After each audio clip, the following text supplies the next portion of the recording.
ठीक है। Hello everyone, and thank you for joining. I'm Akshita. I'm a member of People's Resource Center, and on behalf of PRC, I welcome all the participants for this final and sixth session of Farming the City 2021. The theme for this session is food sovereignty and urban commons. आप सभी का हमारे साथ जुड़ने के लिए शुक्रिया। मेरा नाम अक्षिता है और मैं जन संसाधन केंद्र की एक सदस्य हूँ। फार्मिंग द सिटी के आखिरी सत्र में आप सभी का स्वागत है। इस सत्र का थीम है फूड सॉवरेनिटी और urban Commons. Before anything, I would like to tell you that there is an option of interpretation on this webinar. You can check the option for language interpretation in your Zoom screen. For listening to the interpretation in English, you can switch to English, and you can do the same for Hindi. Amit and Asmi are helping us with the interpretation. Thank you. सबसे पहले मैं आपको ये बताना चाहूंगी कि इस webinar में हिंदी में इंटरप्रिटेशन का विकल्प है। जूम में मेन्यू में लैंग्वेज इंटरप्रिटेशन पर विकल्प करने से आपको हिंदी और इंग्लिश के विकल्प दिखेंगे। अगर आप सत्र के दौरान अंग्रेजी में चल रही बात को हिंदी में सुनना चाहते हैं तो आप हिंदी विकल्प चुन सकते हैं। आज हम हमारे साथ ये मदद कर रहे हैं अमित और आसमी। शुक्रिया। For better accessibility to the discussion, we will be providing a live summary of discussion in Hindi and English. Please keep watching the chat box for the same. Astitwa and Riya are helping us today. Thank you for helping us. साथ ही साथ चर्चा में भागीदारी में मदद के लिए हमारे साथी इस चर्चा के मुख्य बिंदुओं को साथ साथ चैट बॉक्स में लिखते रहेंगे। इसके लिए आप चैट बॉक्स देखते रहें। इसमें हमारी मदद अस्तित्व और रिया कर रहे हैं। शुक्रिया। I'll give a quick note about the organizers. So People's Resource Center is a forum to create community resources for social transformation and to build perspectives and alternatives. PRC engages with movement groups and communities in the places with ongoing or potential struggle over resources and regularly undertakes policy monitoring, research and documentation, and grassroots networking to generate resources for collective resistance and creative action. Institute for Democracy and Sustainability has carved out a niche for itself among the people-centric organizations while working actively on the issues of social transformation, including sustainable urban transport, equal road rights, right to livelihood, and urban agriculture for the last 3 decades. IDS is a constituent member of National Alliance of People's Movement, NAPM, Sustainable Urban Mobility Network of India, which is SUMNET, Car Free Network, and is associated with several national and international forums. TRIP at IIT Delhi is an interdisciplinary program focusing on the reduction of adverse health effects of road transport. TRIP attempts to integrate all issues concerned with transport in order to promote safety, cleaner air, and energy conservation. You can also follow our Facebook page where we will be going live. Somebody must have posted a link. We will also archive all the presentations, discussions, video recordings, and photo exhibitions on our website, as well as on our YouTube channel. You can check out our YouTube channel. Somebody must have posted the link. I'll go through some of the modalities of participation in this webinar. Panelists will present their work in 15 to 20 minutes. And after all of them complete their presentation, we will take questions. Please write your questions in the chat box. You may ask your questions in Hindi or English. If you want to ask a question by speaking, please wait till the end of the discussion and then you can raise your hand. There is an option for that in Zoom. We will try to take as many questions as possible, and in case you miss any questions, we will request panelists to respond to them in the follow-up email. We will circulate a follow-up email to all the attendees to let the discussion continue. You can share your questions, feedbacks, articles, or any other resources which might be useful. We request one more thing. We request all the speakers to keep a slow pace because live interpretation is going on. Now, I welcome our moderator for the day, Madhuresh. Madhuresh is the national convener of National Alliance of People's Movement, NAPM, and Resistance Studies Fellow at the University of Massachusetts, Amherst. He writes regularly on people's resistance and is involved in several national and international networks and processes around issues of democracy, development, and climate justice. His last book as co-editor was with Elena F. and Jürgen W. titled Social Movements and Resistance in India, published in German by Association in Berlin.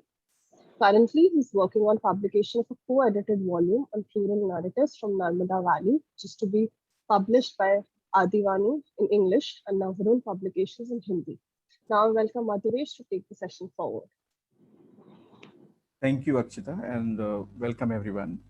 I welcome you all on behalf of the organizers, and I I welcome you to this last day, and in a way, concluding session of the Farming the City conference. We have a very interesting topic for this particular session. But before I delve deeper into what the session is about, I would call upon, I would introduce my co-panelists for this session. We have three interesting presenters, and I apologize on behalf of the organizers for the fact that this is all a male panel. We didn't want it, but somehow it has turned out to be that. The overall conference, we have tried to maintain a diversity into the panel. So we extremely apologize right in the beginning for having a session where there are all four male panels, but I guess we will be bringing in perspective from different uh, perspectives as well. So here, the first speaker today will be Giz Spur. I don't think I have pronounced his name correctly. Pardon me. But and he was born in Amsterdam, Holland, and but he has been living in India for a long time, and he is involved into practices. He's a practitioner.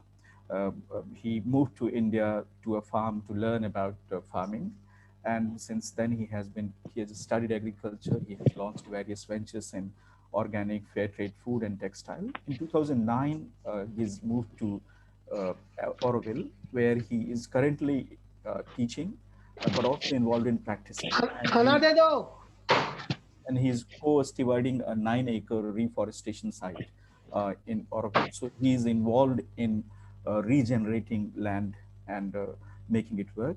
In addition to that, he co-designs, incubates, and executes exclusive value chains that allow direct and meaningful relationship between producers and consumers. Because what we consume, it's a matter of a great concern, and the process of production is extremely exploitative, the way global corporation and the capital functions. So he's trying to change that and establish a meaningful relationship between those who produce and those who consume. So welcome these to the session. Then our second speaker today is Gautam Bandyopadhyay. He's a long-time member of National Alliance of People's Movements, and he's also national convener of Nadi Ghati Morcha and Shahri Garib Mazdoor Jagruk Sangh. Uh, Gautam Da has been involved in several efforts in Chhattisgarh, but also beyond that. And we have been together in many struggles on the streets in Delhi, in Mumbai. And his struggle involves not only protecting commons in the Raipur where he lives, but his interventions also include fighting against special economic zones and many industrial projects which grab a lot of commons in Chhattisgarh and elsewhere. And uh, then the third person we have today is Rajendra Bise, Raju Bise, as he's also called. So he has been an active member of UA Mumbai. Is a UA is a urban organization involved in training and building leadership and also addressing the issues of the cities. And he is an active member of many of the other campaigns and uh, campaigns in the country, Right to City campaign, Sadbhavna Sangh, and many others. He's also involved in. He's a practitioner, but he's also a thinker. He has been thinking about how cities governance can be improved and how public participation can be made much more vital than what it is today, because there is a constant tussle between the state and the people, and the state is centralizing a lot of power. And I think that brings us to the question of what we are going to be talking about. Our title says that exploring the possibilities of food sovereignty and urban commons. That's the theme for this particular session. But what we need to look at, I think, taking a step back, we are talking about commons, and commons has been interpreted in many ways. Like in Hindi, if we look for a word like commons, then I think we don't have a particular word which can say what a commons is. But I think there are different uh, in different languages like Porombok, that's for in Tamil, that's a Porombok word we use for commons, but then we say the Gaon Samaj ki Zameen, and then Gaon Samaj, and I think Samajik Sampatti, so that's public property, but then Sampatti has a meaning of but then if you turn that into commons vocabulary, then the Samajik Sampatti means very different.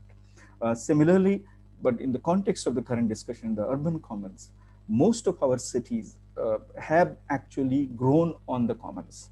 If there was some private property, but then there is also this thing about they have, I would say, grabbed a lot of commons, be it the land, but also the natural resources, which would include public parks, forest, agricultural land, lakes, then the rivers.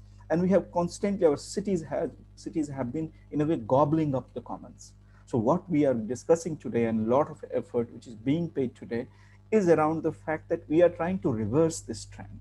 And what has become the state is also now converted into commons. And the commons, so there is a difference when it comes, David Harvey looks at this and says that public spaces and commons, they need to be, there should be a distinction between the roads are public spaces, but are they really public commons? They are public spaces which are being used by everyone, and there are forces of contestation. So like the car users are fighting for a space on the road, cycle rickshaws are fighting for the spaces, then the hawkers and everybody. But are they really a commons? They will become a common when everybody can have, they will become common only when the citizen action makes it or institutes a process of commoning. So it's simply the mere existence of a public good or public space doesn't make it a common. So like a public plaza is a big space, but it cannot just be called commons. There has to be a process of citizen action where citizens start making, or citizens collective start making decisions about the idea of making it a common. So I think that's what we are looking at. Like in cities, there are parks, but they are public parks. Can, as citizens, we do whatever we want to do with it? Like, for example, if you feel there is a scarcity of food, can citizens undertake farming on those public parks in the city? I think unless citizens collective uh, make a undertake action and make a system by which you can make it, put it back into commons rather than from the public control of it. Public control means the government control. So I think there is this whole process of how do we reverse this trend, and I think our speakers are going to touch upon some of these issues. It's not only a governance issue, but it's also an issue of resistance, because I think when government is uh, trying to capture and take over uh, certain bodies, then we resist, the citizens body resist and try to put it back into the commons. So I think that's the struggle. There is a duality about it, that simply because it's public does not make it common. So there has to be a citizen action involved. And how does, so we'll be looking at many of these, and I'm sure some of our speakers will bring out some experiences as well, and examples which will make it much more live. I would now call upon Jiz to open the discussion for today. And I'm sorry for pronouncing your name wrong. Welcome, Jiz. No worries. Alrighty. Can you hear me? Yes, we can hear you. Can I share my screen? Yes, you can. You are the host, so you can share your screen. Yeah. Okay. So, yeah, my name is Gijs, and I am from Oroville. And actually, my colleagues are all women. So it was just by chance that I responded to this invitation. Um, sorry to skew the gender ratio. Um, the work that we've been doing in Pondy was with two other organizations. One is the French Institute of Pondicherry. It's a research institute, and they are documenting whole range of topics, from like traditional indigenous knowledge to yeah, a lot of local Pondicherry heritage. And for the last 3 years, they've been organizing food festivals And this year, because there was COVID, there was a lot of interest from Pondicherry citizens around the topic of food and health. So that was one partner. The other partner is the Fair Trade Twin Town um, organization. So you probably all know about fair trade. You might not know that there's not just producers that can be certified, but entire municipalities or towns can become a fair trade town. And this means that the town doesn't only buy fair trade products, but it also means that they're educating students about fair trade. And yeah, they're asked to make some policies in terms of public procurement that has some fair trade clauses. So the three of us were organizing this local food system week this year. And in the run up to that, for about 7 months, we had been meeting and doing this citizen mobilization that you had just mentioned. And this picture is what that looks like. So you can see the library in the background. This is the French Institute with lots of ancient books. And here we are meeting with a range of different stakeholders. This was in December 2020. So there are farmers, there are restaurants, there are scholars, there are entrepreneurs, there are citizen activists, and I'm just looking at who all are in the room. Yeah, we also tried to include people who are into e-commerce, because we realized that especially in the beginning days of the COVID, people were really scared to come to public places like farmers markets. So we were looking at banking on this whole IT way of connecting farmers to producers. We were inspired by one case in the Nilgiris, where there was an Adivasi beekeeping group, and they had a lot of honey in stock. And then they did a WhatsApp campaign, which was called Money Now, Honey Later. And they managed to sell off all their stock. And they said that, give us the money first so we can survive. And by the time the lockdown is lifted, we will send you your honey. So we're trying to do something similar. Like I said, many people were interested in food and in working on their own nutrition. And in December, we started a couple of parallel activities. One was, like I mentioned, this trade and bringing producers and consumers closer together. Then the second was just digging up open plots in the city and making gardens. And this is one example of a gathering in one of these public plots. And this is what the actual digging looks like. The guy with the tundu is from Oroville. He's an organic farmer. And so it was also interesting from our point of view in Oroville. Oroville is 12 kilometers away from Pondicherry, and we don't often interact. We are in our little bubble. We do our permaculture and organicness. But this was a very interesting opportunity for us to actually engage with the urban citizens of Pondicherry.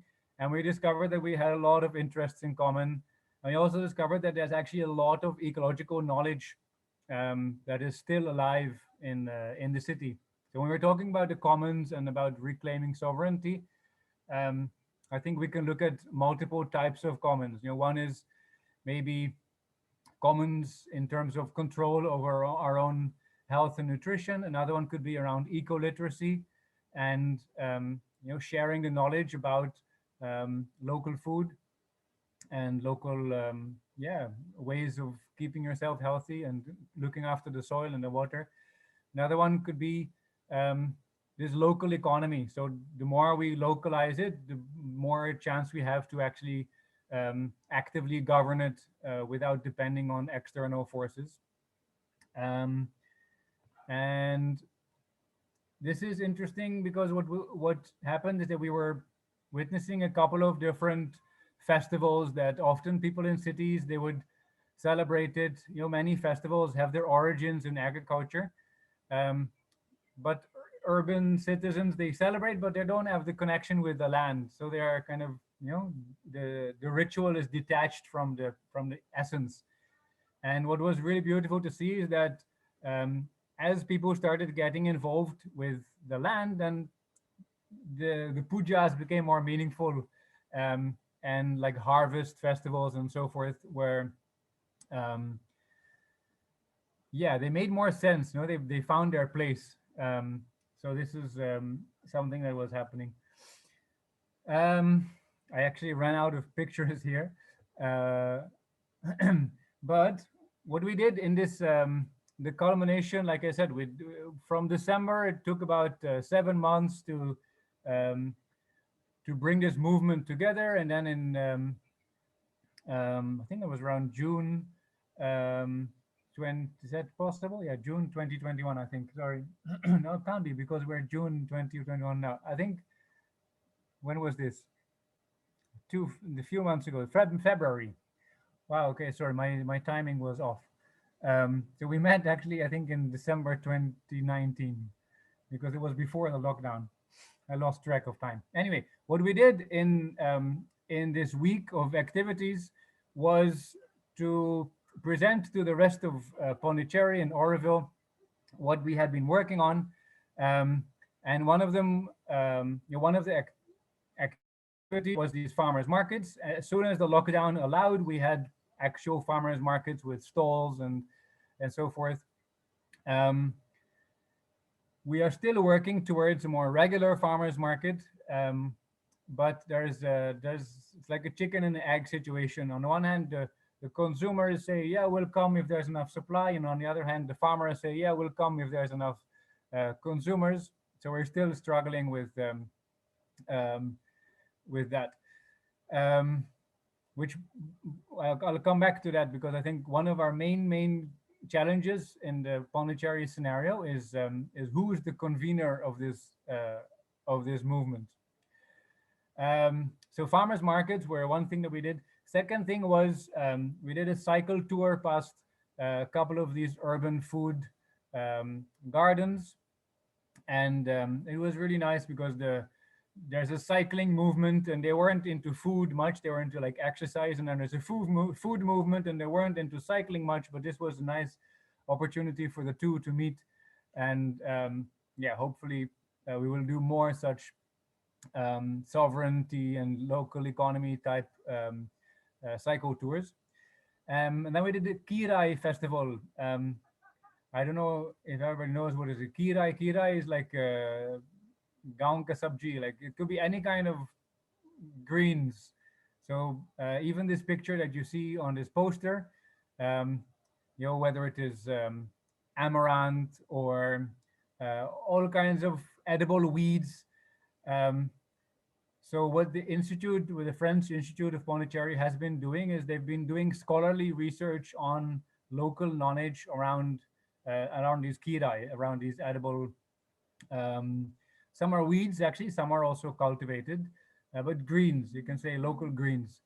Um, and it's really interesting that most of them have all kinds of medicinal properties that is not commonly known.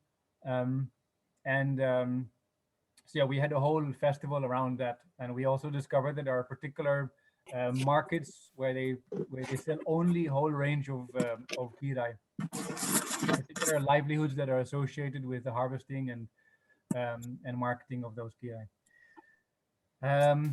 Then we did field visits to local villages, and in one of the villages there was actually a quite well established cooperative or consortium of organic farmers, and right now they have a flagship program that also they have their own shop in the middle of the city, and they're doing quite well commercially. And in the other village, they're participating in a program around pollination. So this French institute, they're doing academic research um, And one of the topics is pollination. Looking at bees and looking at bees in cities and in, if more gardens actually increase the resilience of the bee population, and how we can best design our food gardens to invite more bees and so forth, and how the urban bees relate to the rural bees. So this is one topic that um, yeah, there's a lot of research being done on that. um, One more um, topic that the French Institute is doing research on is food system governance, food system convening. And this brings me to our major question that we're dealing with right now in Pondicherry, is that who uh, who is the legitimate convener of this system? So the French Institute, they are a research organization, so that is their main mandate. But because they were over the last few years, they have been seen as the most active convener. Everybody's just expecting them to call for a meeting, and until they call for a meeting, yeah, people are just waiting.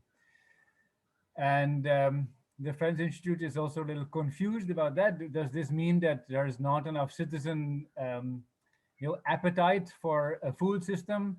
Do they now start taking this as part of their role?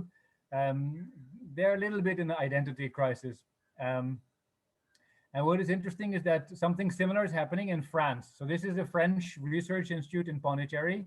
And right now, what is happening is that we are learning from the similar process that regional food system organizers in France are going through.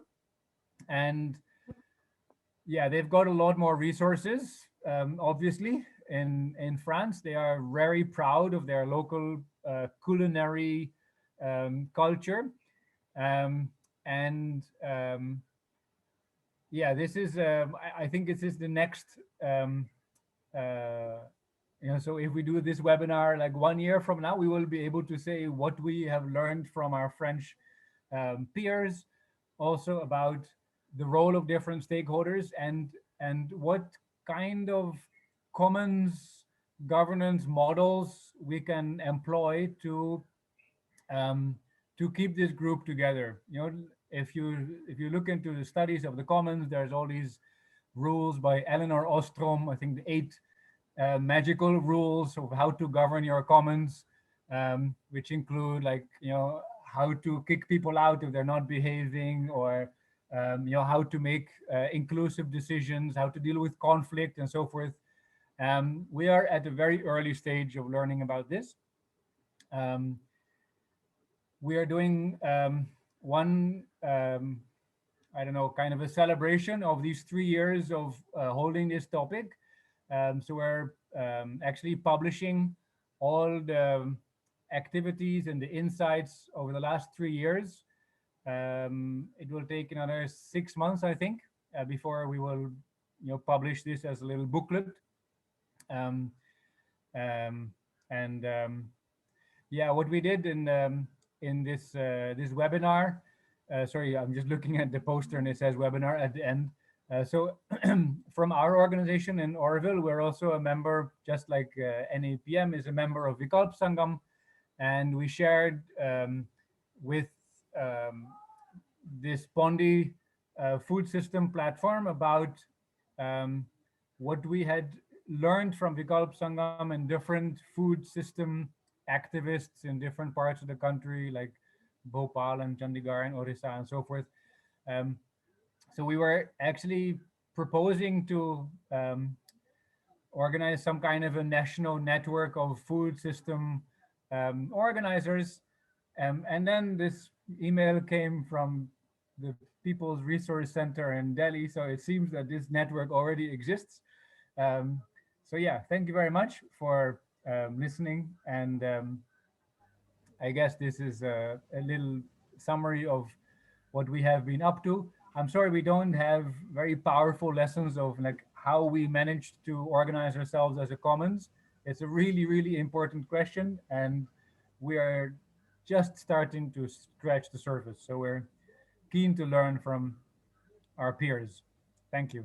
Thank you very much. I think, but I think what you did bring out is the challenge of it, because even doing it at a small level, meaning by the what challenges can come, and I think it's not only about who is the convener, but I think defining the stakeholder and then looking at how to make decisions. I think these are some of the main challenges which we have.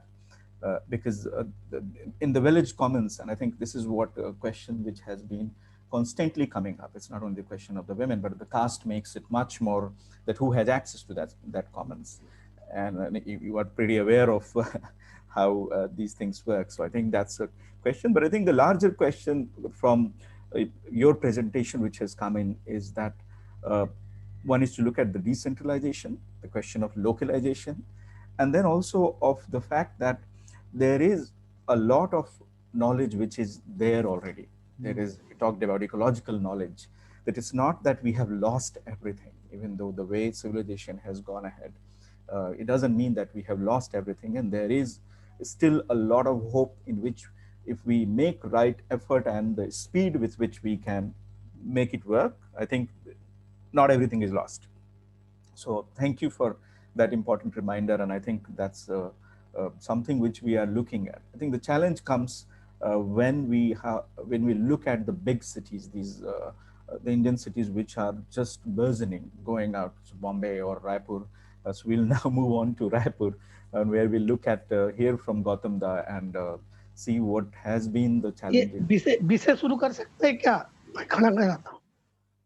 अच्छा, राजू भाई से पूछो। हाँ बिल्कुल ठीक है, राजू भाई राजू से भाई से पूछ लो, मैं खाना दवाई खा ले रहा हूँ। हाँ हाँ ठीक। So now we'll move to Bombay, and before Gautam Da is sick, just to everyone that he's COVID positive and he's still joining us. So thank you, Gautam Da, and now I'll request Raju Bhai to start his presentation. Thank you, Raju Bhai. मैं Bombay specific नहीं, but शहरों में जो खेती का scope है उसके बारे में थोड़ा बात जी बिल्कुल। बेसिकली खेती को देखने का जो नजरिया है वो लोग दो तरीके से उसको देखते हैं। एक तो एक पूरा कमर्शियल पर्सपेक्टिव से खेती को देखते हैं, और दूसरा बेसिकली फूड सिक्योरिटी के पर्सपेक्टिव से खेती को देखते हैं।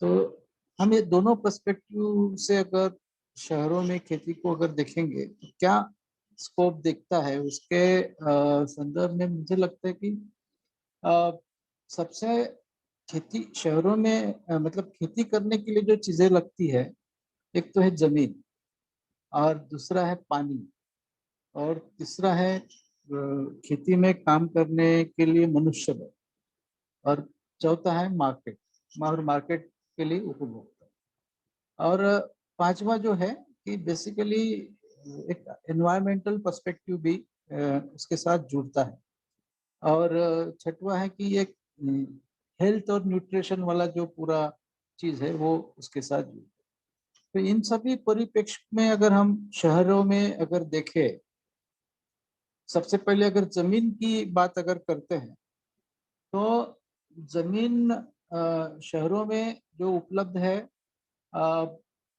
एक तो इसके पहले जो पूरा बात इसके पहले के वक्ताओं ने जो बात की है उसके संदर्भ में अगर देखते, ओपन स्पेस बड़े पैमाने पे शहरों में रहता है, लेकिन अभी की स्थिति में अगर हम देखें कि ओपन स्पेस की क्या स्थिति है अलग अलग शहरों में, तो जो प्लानिंग स्टैंडर्ड्स है, मतलब कोई भी शहर का प्लान जब डेवलप होता है तो उसके जो स्टैंडर्ड्स है उसमें 1 लाख पॉपुलेशन के पीछे बेसिकली 150 एकड़ जमीन जो है वो ओपन स्पेस के लिए रिजर्व होना चाहिए। ऐसा जो है वो जो प्लानिंग इंस्टीट्यूट है, इनकी सोच है कि इस तरह की अगर ओपन स्पेस होगी तो शहर जो है एनवायरमेंटली सस्टेनेबल हो सकते हैं, और मतलब वो मैनेज करना और लाइफ ऑफ स्टैंडर्ड जो है वो शहरों का वो ऊंचा हो सकता है। इस संदर्भ में जो चैलेंजेस है वो अगर हम देखें कि ओपन स्पेस पॉलिसीज जो है अलग अलग शहरों का, तो वो है ना पीपीपी मॉडल में बहुत सारे ओपन स्पेस जो हैं प्राइवेट डेवलपर्स या जो जो भी लोग हैं उनके इंटरेस्ट के लिए, मतलब जो पब्लिक इंटरेस्ट वाला जो चीज, पब्लिक इंटरेस्ट के लिए जो जमीन रिजर्व शहरों के अंदर रखी गई है, वो जमीन, उसमें से काफी सारा हिस्सा ये प्राइवेट निजी लोगों के इंटरेस्ट के लिए उपयोग में लाया जा रहा है। और उसके लिए अलग अलग म्युनिसिपल कॉरपोरेशन की पॉलिसी। बॉम्बे बॉम्बे का जो एक स्टडी हुआ था, वहाँ अगर हम देखें तो 20% लैंड जो है, ओपन स्पेस की जो लैंड है, वो प्राइवेट जो डेवलपर्स है वो अपने निजी इंटरेस्ट के लिए इस्तेमाल कर रहे हैं, निजी प्रॉफिट के लिए इस्तेमाल कर रहे हैं। उसी तरह से अगर हम देखते हैं कि जो दुनिया में जितने भी शहर है, मतलब जो बड़े शहर है, तो वहां पे क्या पैटर्न दिखता है, तो 7 to 40% जमीन ओपन स्पेस के लिए आज रिजर्व जो है वो प्लानिंग में की गई है। तो कहीं पे भी सिमिलरिटी नहीं है।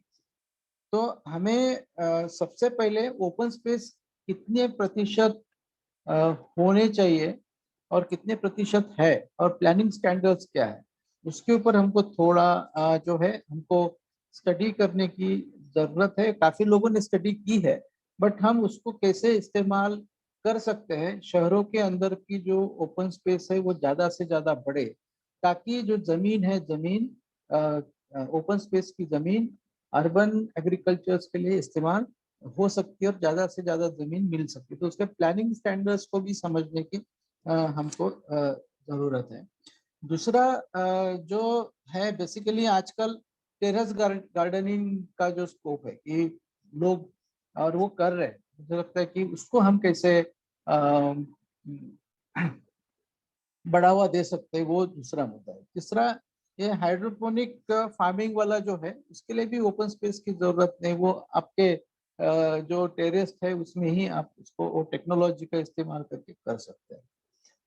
पानी के बारे में अगर हम थोड़ा सोचें तो शहरों में बहुत सारे नेचुरल रिसोर्सेज जो है, जैसे जैसे शहर विकसित होता है तो नेचुरल रिसोर्सेज खत्म होते हैं। तो वो नेचुरल रिसोर्सेज को किस तरह से जीवित रखा जा सकता है और उसको कैसे विकसित कर सकते हैं, उसके ऊपर भी काम करने की जरूरत है। और उसके ऊपर सोचकर वो अपने मूवमेंट का कैसे हिस्सा हो सकता है, उसको हमें बनाना चाहिए। और जो आजकल जो शहरों में खेती होती है, तो बहुत सारा जो पानी है वो गटर का पानी इस्तेमाल होता है, और उससे जो अच्छा जो न्यूट्रिशन फूड जो उत्पादन होना चाहिए वो नहीं होता है। तो बेसिकली रिसाइकलिंग, वाटर को रिसाइकलिंग करने का जो पूरा एजेंडा है, वो लोकल जो लोकल गवर्नेंस है उनके साथ उसके ऊपर हमको थोड़ा बात करके वो एक मूवमेंट का एजेंडा हमको बनाने की जरूरत है, ताकि जो रिसाइकल हुआ हुआ जो पानी है उसको हम यूज कर सकते हैं अर्बन फार्मिंग के लिए। और वो एनवायरनमेंट के दृष्टिकोण से भी महत्वपूर्ण है। और जो लोग उसको पोल्यूट करते हैं उनको अकाउंटेबल बनाने का भी मुद्दा है कि शहरों में ज्यादातर पानी इंडस्ट्री का जो वेस्ट होता है उसके कारण ज्यादा से ज्यादा पोल्यूट होता है। तो उससे भी हम कैसे ये स्कोप में लिंक कर सकते हैं वो हमें देखना चाहिए। मनुष्य बल जो है, तो शहरों में काफी, मतलब जो खेती होती है, तो जो खासकर पेरीफेरी में जो खेती होती है, वो खेती में क्या बोलते हैं उसको कि काफी इकोनॉमिकली वायबल है। और इसीलिए वहाँ पे लोग मतलब वो आर्थिक व्यवहार होते हैं और वो घाटे में नहीं होती, वो नफे में वो खेती होती है। और हम यहाँ पे बॉम्बे के अंदर अगर देखते हैं कि बॉम्बे के अंदर जो पेरीफेरी का जो एरिया है वहाँ पे बड़े पैमाने पे खेती होती है। जो कोस्टल बेल्ट है वहाँ फिशिंग होता है। तो भी खेती का भी जो पूरा कॉन्सेप्ट, मतलब ये है दायरा है, वो सिर्फ फल सब्जी नहीं है। तो फिशिंग है, फूड है, दूध है, तो ये जो उसका जो दायरा है, वो दायरे को अगर हम देखें तो इसकी इकोनॉमिकल फिजिबिलिटी भी है और बड़े पैमाने पे रोजगार उपलब्ध होने की भी संधि है। एनवायरमेंट के दृष्टिकोण से अगर हम देखें तो सॉलिड वेस्ट जो है शहरों के अंदर का और काफी प्रयोग हुए हैं उसके ऊपर। तो सॉलिड वेस्ट के ऊपर हम काफी खर्चा करते हैं। लोकल म्युनिसिपल कॉर्पोरेशन का अगर बजट देखें तो करोड़ों, मतलब बॉम्बे जैसे म्युनिसिपल कॉर्पोरेशन का जो बजट है करोड़ों रुपए का बजट है। तो वो बजट का इस्तेमाल करके सॉलिड वेस्ट मैनेजमेंट के माध्यम से खेती के लिए जो खाद तैयार करना है वो किस तरह से किया जा सकता है, और उसके मुझे लगता है कि वो एक अर्बन एग्रीकल्चर सिस्टम का उसको हिस्सा कैसे बनाया जा सकता है, उसको हमको देखने की जरूरत है। और दूसरा जो बेसिकली जो शहरों में अर्बन फॉरेस्ट का क्षेत्र है, उससे भी शहरी मतलब जो अर्बन एग्रीकल्चर है वो पूरे फ्रेमवर्क में कैसे लाया जा सकता है। तो मुझे बेसिकली ये जो स्कोप है, ये स्कोप को अगर हमें आगे विकसित करना है तो हमें 2-3 चीजों को बेसिकली सोचना होगा। एक कि जो शहरों के अंदर की जो शहरी खेती की जो कॉन्सेप्ट है, वो कॉन्सेप्ट का पहले तो दायरा जो है उसको बढ़ाया जाए, और वो दायरे के अंदर काफी सारे लोग, शहरों का 7-8% हिस्सा ये दायरे के अंदर आ सकता है। मतलब जो पॉपुलेशन वाला मैं बोल रहा हूँ, क्योंकि पेरीफेरी में जो खेती होती है, शहरों में दूध का बड़े पैमाने पे प्रोडक्शन होता है, तबेले बहुत है, बॉम्बे के अंदर भी तबेले हैं। तीसरा जो जो फिशिंग होती है, तो वो फिशिंग 2 जगह पे होती है। एक तो कि जिन शहरों में नदियों के किनारे पे जो शहर है वहाँ पे भी फिशिंग होती है, जो कोस्टल बेल्ट है वहाँ पे फिशिंग होती है, और जो नेचुरल रिसोर्स वाटर बॉडीज है जो अलग अलग शहरों में है वहाँ पे भी फिशिंग का स्कोप है। तो उसको भी ये पूरे क्षेत्र में कैसे लाया जा सकता है। और खेती को लगने वाली जो सामग्री है, खाद है, पानी है, उसका निर्माण भी शहरों के अंदर कैसे हो सकता है, वो उस बारे में भी सोचे। और तीसरा महत्वपूर्ण मुद्दा यह है कि उससे बेसिकली शहरी खेती को फूड सिक्योरिटी के पर्सपेक्टिव में अगर हम थोड़ा देखेंगे तो इसकी व्यापकता फिर हर फ्लैट तक पहुंचाई जा सकती है, हर टेरेस तक पहुंचाई जा सकती है। हर और पब्लिक स्पेसेस के साथ साथ जो निजी स्पेसेस है, वो निजी स्पेसेस में भी ये शहरी खेती हो सकती है। सबसे महत्वपूर्ण बात है कि हमें शहरों के जो डेवलपमेंट कंट्रोल रूल है, वो डेवलपमेंट कंट्रोल रूल्स जो और प्लानिंग स्टैंडर्ड्स जो है, वो प्लानिंग स्टैंडर्ड्स को अच्छी तरह से समझकर ये मूवमेंट को हमको चलाना पड़ेगा। एक दूसरा भाग है कि हर म्युनिसिपल कॉरपोरेशन में पब्लिक स्पेसेस के लिए पॉलिसीज है, वो पॉलिसीज को भी हमको समझना पड़ेगा। जैसे बॉम्बे के अंदर जो पॉलिसी है वो PAP मतलब पब्लिक प्राइवेट पार्टनरशिप के फ्रेम में है। तो वो बहुत लोगों का जो कंट्रोल है, सार्वजनिक जो कंट्रोल है वो छूट जाता है, और फिर जो भी निजी डेवलपर्स है वो डेवलप करने के पब्लिक इंटरेस्ट में डेवलप करने के कॉन्टेक्स्ट में एग्रीमेंट बनता है, लेकिन उसका पूरा जो इस्तेमाल है वो उसका मुनाफा कमाने के लिए, या जो लिमिटेड लोग है, वो सोसाइटी के जो लिमिटेड लोग हैं उन तक ही उसका एक्सेस होता है। डिस्क्रिमिनेशन भी बड़े पैमाने पे होता है। मतलब एक समझ लो कि एक मैदान PAP मॉडल के अंदर ले लिया, तो एक क्लब बन जाता है, और वो क्लब में उसके जो मेंबरशिप है वो 2-3 लाख 5 लाख रुपए होती है, और वो मेंबर्स के लिए क्लोज क्लब होता है, और वो बोलते कि ये भी पब्लिक है। और दूसरा बाकी लोगों के लिए जो बेसिकली उसका 10% या 20% हिस्सा ओपन डेवलप करके रखा जाता है और 80% जो ओपन स्पेस है उसके ऊपर एक निजी और एक क्या बोलते हैं कि एक वर्ग वर्ग जो है शहरों के अंदर का जो रूलिंग क्लास है उसका कब्जा बन जाता है। तो इसलिए हर शहर का जो पब्लिक स्पेस का जो पॉलिसीज है उसको भी हमको समझना पड़ेगा और वो उसे सब लोगों के लिए एक्सेसिबल कैसे हो सकता है ये एक।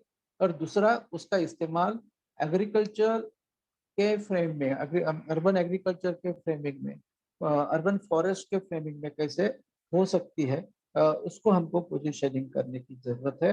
और तीसरा महत्वपूर्ण बात है भाग है कि हर शहरों में जो सिटीजन्स की जो मूवमेंट्स है वो सिटीजन्स की मूवमेंट अर्बन एग्रीकल्चर का जो भी फ्रेम है जो भी हम उसका दायरा बढ़ाकर हम अगर उसको देखें तो उसको विकसित करने की जरूरत है। मतलब अर्बन एग्रीकल्चर मूवमेंट में राइट टू स्पेस वाले लोग भी आना चाहिए। एनवायरमेंट जो अर्बन एनवायरमेंट के ऊपर लोग काम कर रहे हैं वो भी आना चाहिए। यहाँ पे जो एग्रीकल्चर एक्टिविटीज में जो लोग इन्वॉल्व है उनको भी आना चाहिए। और ये वो अगर एक समग्र मूवमेंट अगर हम खड़ा कर पाए एक सिटीजन्स मूवमेंट अगर खड़ा कर पाए तो अर्बन एग्रीकल्चर्स को विकसित करने का बड़ा स्कोप है। वो स्कोप को हमको आगे बढ़ाने की आवश्यकता है। मैं रुक रहा हूँ।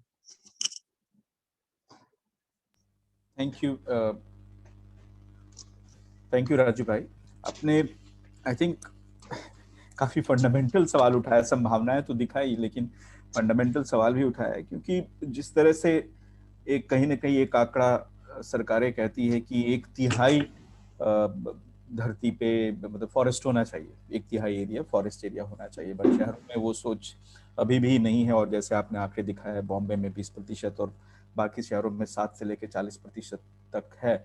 तो ये एक बिल्कुल ही अलग मामला है कि ओपन स्पेसेस कहाँ हो, कैसे हो।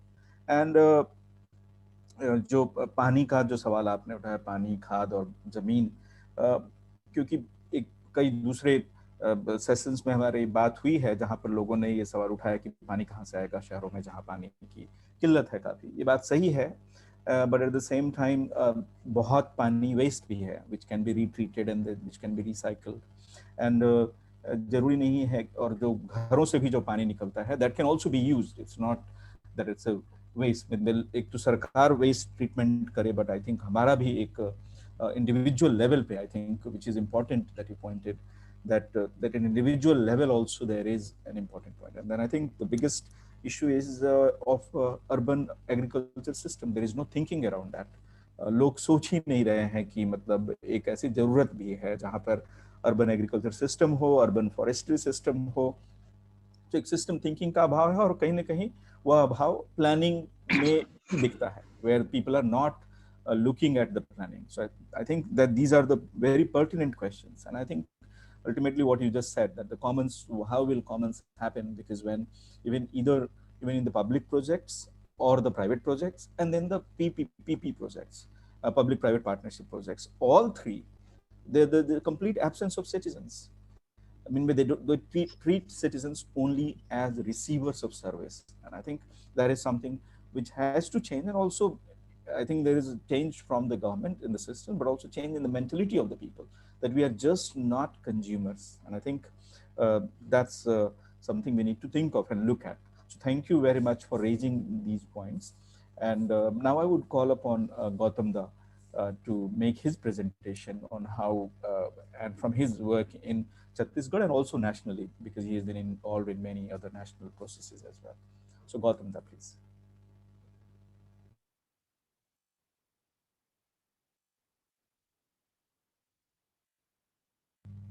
Gautam Da?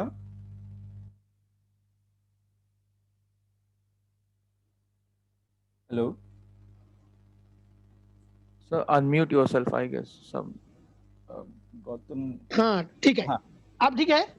हाँ बिल्कुल। हाँ, आवाज का थोड़ा ऊपर नीचे हो सकता है क्योंकि हमारा सिस्टम काम नहीं कर रहा है और मैं तबीयत भी थोड़ा खराब है। ठीक है, कोई नहीं। इसके बावजूद भी मैं, क्योंकि मैं इस धन्यवाद देना चाहता हूँ पहले ही, क्योंकि ये इशू जो है, ये इशू में हम जीते हैं, और इसलिए तबीयत खराब के बावजूद भी मैं चाहता हूँ कि इसमें मैं आपके साथ शामिल रहूँ एज ए को ट्रेवलर और एज ए को रजिस्टर्ड। जब हम कॉमन्स की बात इसलिए करते हैं, अगर कॉमन्स को हम बचा नहीं पाएंगे तो हम डेमोक्रेसी को बचा नहीं पाएंगे, जो आज खतरे में है। इसलिए कॉमन्स की reclaim the Commons so that you can reclaim the democracy. इसलिए इन दिस कॉन्टेक्स्ट आज जो खतरा है, वो खतरा ये कॉमन्स पे है। कॉमन्स इंडिविजुअल के नियंत्रण में नहीं, लेकिन अगर ट्रस्ट बनाते हैं, ट्रस्टी, कॉमन का ट्रस्टी तो होगा, जमीन का ट्रस्टी कौन होगा? ये कानून जो ट्रस्टी होगा, किसी को ऑथराइज करके हम देते थे कि तुम ये कॉमन्स को सेव करना, और कॉमन्स इसलिए बचाना जरूरी है ताकि फ्यूचर जनरेशन के स्टेक है उसमें। अगर आज अगर हम अर्बन, जब फार्मिंग अर्बन कॉन्टेस्ट की बात करते हैं, अर्बन कॉमन्स, रूरल कॉमन्स, ये तो आज के टर्म्स है, लेकिन Commons is a Commons. Urban को, रूरल को अर्बन बना देना, दैट्स द खेल, होल गेम इज हियर। क्योंकि अर्बन में जमीन के दाम जो है, जो लैंड रेट है, लैंड मार्केट के हाथ में है, चाहे अर्बन के लैंड भी हो, रूरल के लैंड भी हो, लेकिन अर्बन लैंड के दाम ज्यादा है, और इसलिए अर्बन लैंड को, छोटे छोटे कस्बा को शहर बना के प्राइस को हाइक कर दे के इकोनॉमी को मेंटेन करना, दैट्स द होल खेल of the land market, that is the game. इसलिए आप देखे होंगे जो नया टेंडेंसी चल रहा है, हर गांव को शहर बना देना। इन शहर की प्रक्रिया में सिस्टम जब आया, जैसे जो बात अभी कर रहे थे, जे मधुरेश भी कह रहा था, जे स्ट्रीट जो है वो कॉमन्स है, इसे देखभाल की जवाबदारी समाज का है। लोग, जनता अगर रिक्लेम नहीं करेगा, सिटीजन अगर रिक्लेम नहीं करेगा कॉमन्स, तो ये जो इकोनॉमी जो है आज है, इंडिविजुअल माने एक्युमुलेट वेल्थ के जो होल कॉन्सेप्ट है इकोनॉमी के, उसके तहत कॉमन्स भी चला जाएगा, और चला गया है। आज अगर हम देखेंगे, शहर, अगर जिस समय गांव से लोग शहर आते थे काम खोजने के दृष्टिकोण से, शहर में कहां बसते थे? वो जो सबसे खराब जमीन है, जो कोई बैठता नहीं था, दलदल की जमीन, रेलवे किनारे की जमीन, शमशान घाट के बाजू के जमीन, ये सब कॉमन्स थे। आज वो कॉमन्स लैंड जैसे ही तो डेवलप हुआ जनरेशन वाइज, तो धीरे धीरे उसको हटाने के लिए आपको कानून बनाना पड़ा। अगर नहीं हटा तो रियल स्टेट के गुंडा हटा देंगे, नहीं तो हिंदू और मुस्लिम को राइट करके निकाल देंगे। सवाल जो ये जो पॉलिटिक्स है, कॉमन्स को इंडिविजुअल में ले लेना, इस पॉलिटिक्स को अटैक करने की जरूरी है, और तभी ये कम हो पाएगा जब लोग रिक्लेम करेगा। आज एक साधारण सा देख लीजिए, हर बस्ती के पास, बस्ती के बच्चे खेलता कहाँ था? जो बस्ती के पास पड़ती थोड़ा सा जमीन था, वही डंडा गाड़ के वो खेलते थे, वही फुटबॉल खेलते थे, वही महिलाएं खो खो खेलते थे। आज क्या हो गया? आज वो जमीन जो घेर के कोई बिल्डर ने ले लिया, बिल्डर ने उसको अपने नाम से रेवेन्यू खाता में कर लिया है, जो हमारा पूर्वजों के ये जमीन था। इस तरह के तालाब का हो गया। हर शहर की तालाब जो है वो पट गया है, पटने की बात, 1 2 4 बचा है तो चले। आज छत्तीसगढ़ में 137 तालाब था, आज 57 तालाब है रायपुर शहर में। ये जो परिस्थिति आज हम देख रहे हैं, इसके पीछे जो कारण है, ये कारण है लैंड मार्केट के और लैंड माफिया के पास। लैंड मार्केट बढ़ाने की स्कूल के जमीन, आज पूरे स्कूल की जमीन जो है, स्कूल एक सार्वजनिक जगह है, उस स्कूल को जैसे ही प्राइवेट स्कूल आप बना देंगे तो वहां आपके लिए वो जगह कॉमन्स नहीं है। आज झंडा फहराता है स्कूल के जगह जमीन पर बरसों से। लोग कहते हैं ये हमारा स्कूल है, हमारा गांव का स्कूल है, कल से वो कहेंगे ये अंबानी का स्कूल है, ये रिलायंस का स्कूल है, ये अडानी का स्कूल है। एक ये जो टेंडेंसी, चाहे स्कूल हो, चाहे सरकारी अस्पताल की जगह हो, मेरे को लग रहा है कॉमन इंस्टीट्यूशंस हो, ये कॉमन लैंड हो, इन सब के पीछे जो फीलिंग है, इस फीलिंग को कैसे हम स्ट्रेंथन कर सके, कैसे कलेक्टिवली इसको प्रोटेक्ट कर सके। सेंस ऑफ कॉमन्स जरूर फेड हुआ है, लेकिन इरेज नहीं हुआ है समाज से। और अगर ये सेंस ऑफ कॉमन्स खत्म हो जाएगा तो जेंडर डिस्क्रिमिनेशन बढ़ेगा, सेंस ऑफ कॉमन्स खत्म हो जाएगा तो कास्ट डिस्क्रिमिनेशन भी तेजी से बढ़ते जाएगा, सेंस ऑफ कॉमन्स खत्म हो जाएगा तो डेमोक्रेसी खतरे में आना ही है। इसलिए जब आप अर्बन फार्मिंग की बात करते हैं, बहुत सही है, कुछ नहीं हो रहा है, farming is a right of every citizen. वो फार्मिंग ये करेगा, ये नहीं करे, ये नहीं, हर व्यक्ति को फार्मिंग करेंगे। अपने जीने के लिए जो जरूरत है, जो कर सकता है, जो उगा सकता है, वो उसको उगाना चाहिए। ये तो मेजर कॉन्सेप्ट है। लेकिन ये फार्मिंग इकोलॉजी कौन देगा उसका, जो लोग अर्बन फार्मिंग कर सके? टेरेस फार्मिंग करना इनइक्वलिटी को हम बढ़ावा नहीं दे रहे हैं। बस्ती के उसको तो टेरेस ही नहीं है, या जो झिल्ली में है, ये जो सवाल केवल है कि हम कहां पर हर व्यक्ति को हम सुविधा नहीं दे पाएंगे, लेकिन कुछ जगह में जो है उसका यूज कर सके, और कुछ जगह में जो यूज नहीं कर सके उसका ऑल्टरनेटिव क्या हो सकता है खोजने की बात है। हमने रायपुर में 2-3 स्लम में कोशिश किया, जो गमला में तुम क्या रख, जो लगा सकता है वो गमला में लगाएगा। एंड जो बीएसयूपी है, जो सरकार ने बनाया है, ये रे के द्वारा जो बनाया है, उनका जो छात है, वो जितने लोग उसमें है सब उसमें हिस्सेदार है। तो that is the common roof. तो आज कॉमन्स की जब सेव, कॉमन्स को बचाना जो है, Commons for community not for corporate. तो ये पानी के लिए हो, चाहे जमीन के लिए हो, चाहे मनोरंजन के लिए हो, चाहे सिटी के लाइफ को चलाने के लिए हो, चाहे जीवन को बेहतर करने के लिए हो, सेवा का क्षेत्र में क्यों ना हो। देखिए हमारे समाज में ये था, मैंने विशेष करके हम जिस अंचल की बात कर रहे हैं, सेंट्रल इंडिया में छत्तीसगढ़, महाराष्ट्र, मध्य प्रदेश, ये जो दंडकरण की जो बेल्ट थे, यहाँ का सीपीएन बारार का एक एक्ट है, जिस सीपीएन बारार, अंग्रेजों ने इसको बनाया था, जो कॉमन्स बचाने के लिए उन्होंने कानून बनाया था, जो कॉमन्स कैसे बच सके। लेकिन आज इतने दिन हो गए आजादी के बाद, अपने कॉमन्स के ऊपर सेंट्रल पॉलिसी नहीं बनाया। क्यों नहीं बनाया? There is absence of central policy of the commons. Why? Because सरकार को वही जमीन चाहिए जो आप कॉमन्स बोल रहे हैं, चाहे माइनिंग के लिए, चाहे ऑक्सीजन के लिए, चाहे डैम बनाने के लिए, चाहे जो भी आपका, चाहे हाउसिंग, बिग हाउसिंग प्रोजेक्ट के लिए, राजधानी प्रोजेक्ट के लिए, वो जो कॉमन्स है, वो कॉमन्स को वो इसलिए कानून नहीं बना रहा है केंद्र स्तर पर, ताकि उनको कॉमन्स चाहिए, ये कॉमन्स मिलेगा तभी उस कॉमन्स को वो लोगों के हाथ में दे पाएगा, इंडिविजुअलाइज कर पाएगा।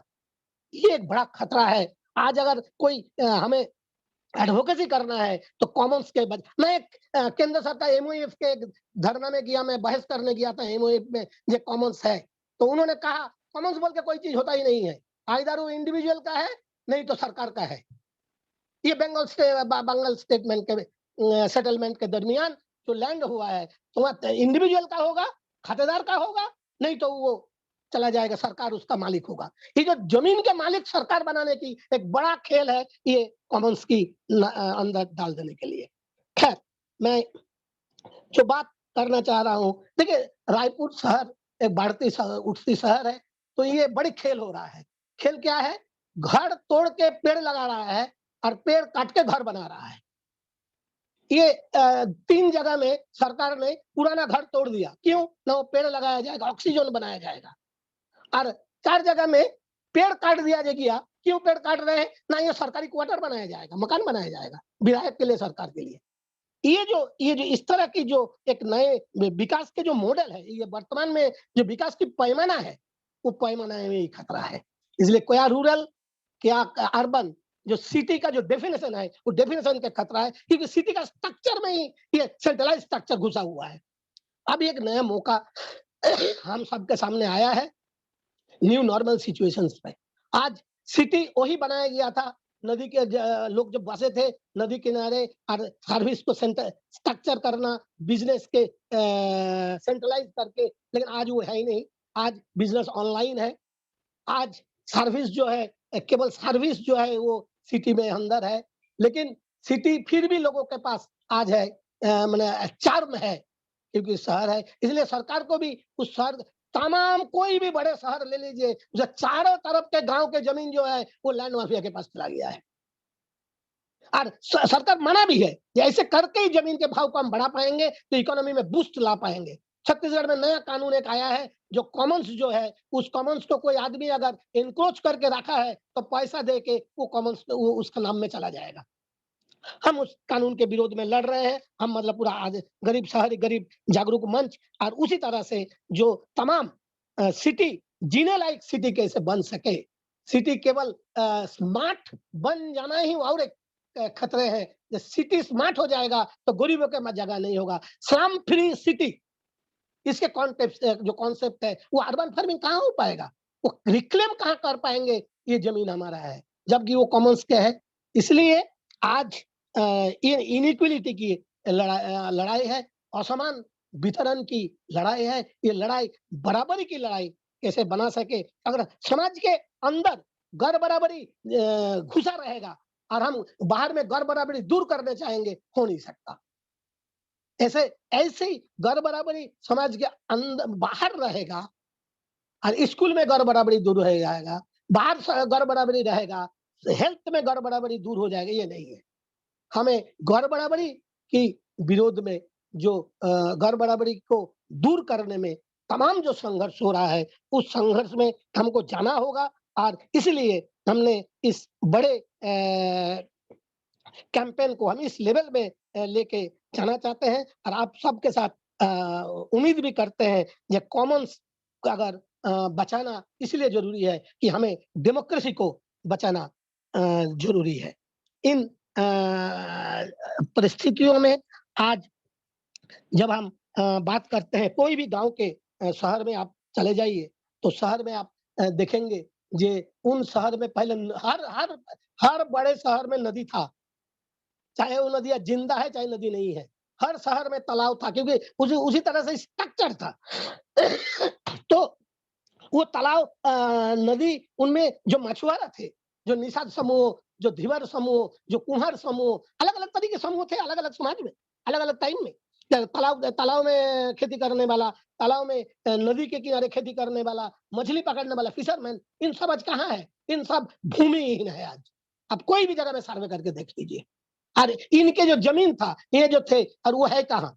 कभी हम नहीं, और वो लोग कहाँ है, और आज वो जमीन किसके पास है? आज शहर के जो 20 साल 30 साल पहले जो कॉमन्स थे, वो कॉमन्स किसके पास आज जमा हुआ है?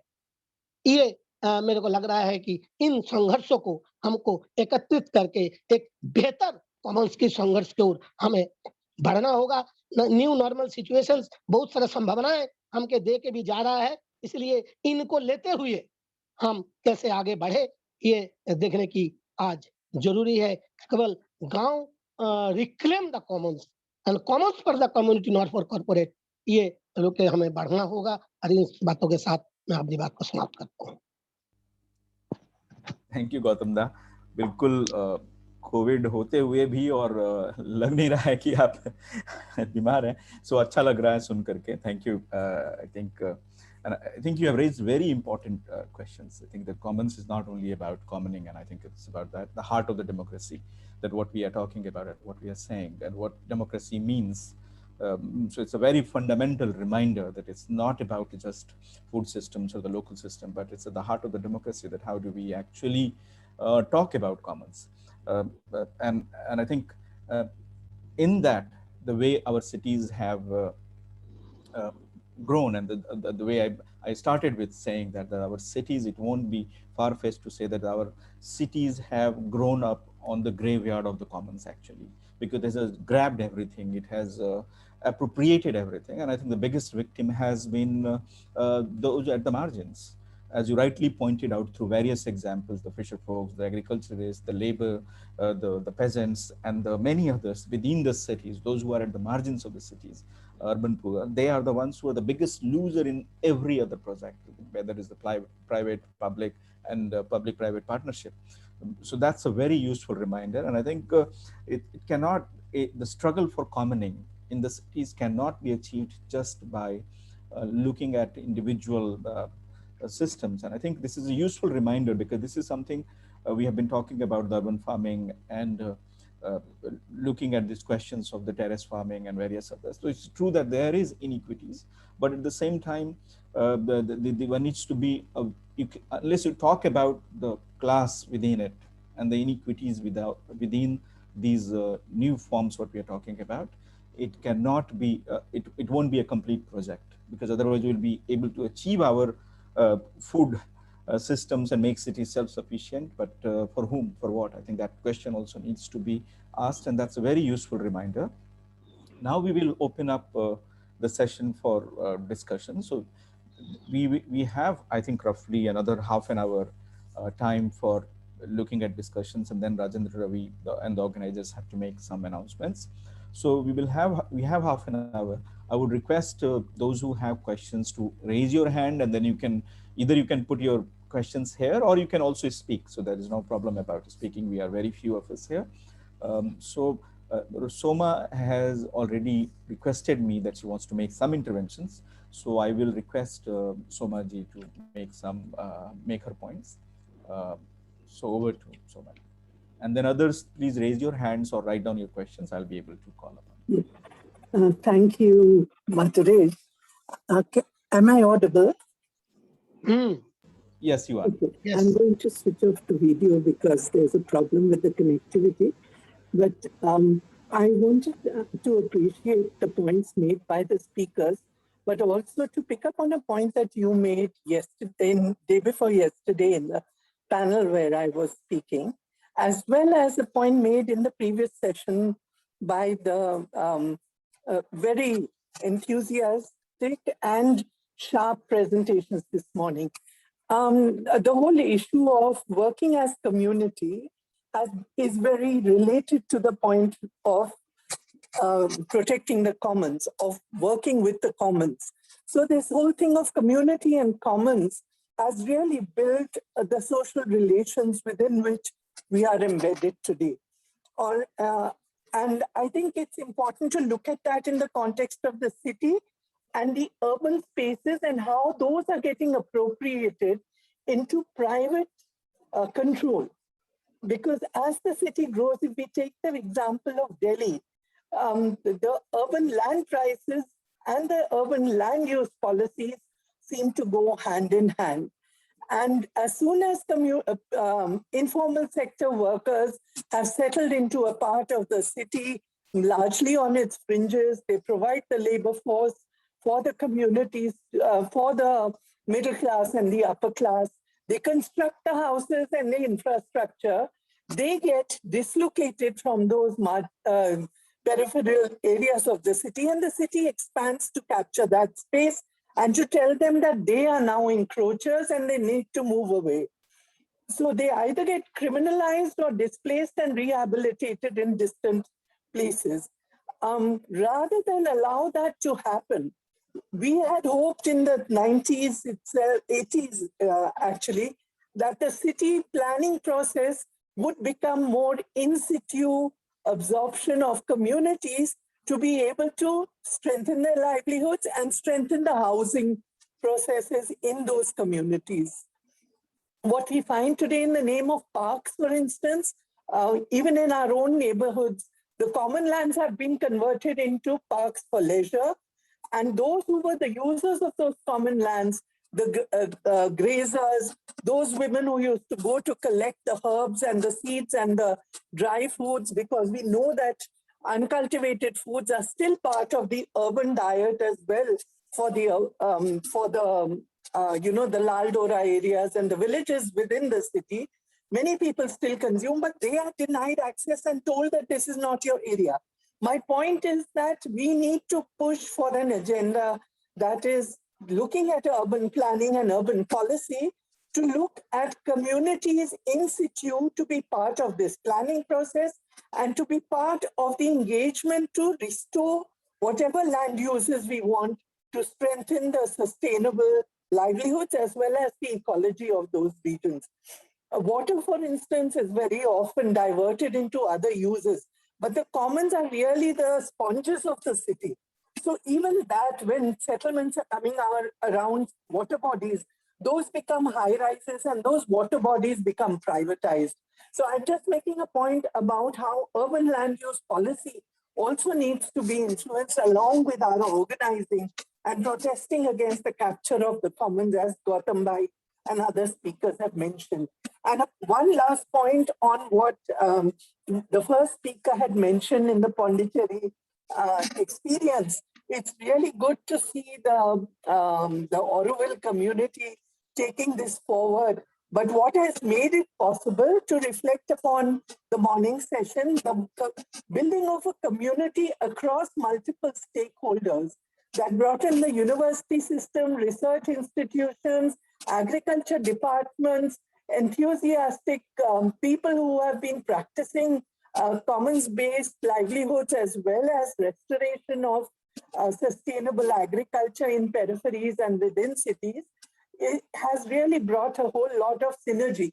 And the state is now compelled to look at this. So creating that critical mass has been a very important part, as well as having voices like the Auroville community to take this agenda into different fora to create that traction and bring more people into the community. I'll stop here. I think you've spoken about the gender and intersectionality issues, but that's the other point that I wanted to make. Yeah. Thank you. Thank you for this important reminder that yes, the planning process. I mean, of course, I think as we move forward, and I know there are new challenges which are being brought in, but we do have the advantage of the fact that some of you have been working were active in 80s, 90s as well, and you were looking at these questions. So I think some of the debates, I think there were much richer debates which were happening earlier compared to now, because I think there is at least there was some thinking around that. Now the whole thinking is so influenced by the capital and the consultants who are sitting in these ministries and who are coming up with these ideas where they're not even looking at who is a stakeholder, the communities you mentioned. They're not even seen as a stakeholder. Absolutely. So, privatization becomes corporatization. Privatization has become, yeah. Thank you. Exactly. So, and I think so it's important to also go back and see perhaps our own notes and resurface some of those ideas, because I don't think, because it's been completely hijacked. And I think that's where the problem comes in, that we think that we are reinventing the wheel, but I think it's not about reinventing the wheel, but I think a lot of work has been done in these issues and processes. So perhaps going back and making that, and perhaps they look, if you look back, it looks much more relevant compared to back then. So are there more, if anybody else wants to bring in some questions here, please unmute yourself, and अगर किसी को बोलना है तो आप unmute करके भी बोल सकते हैं भी.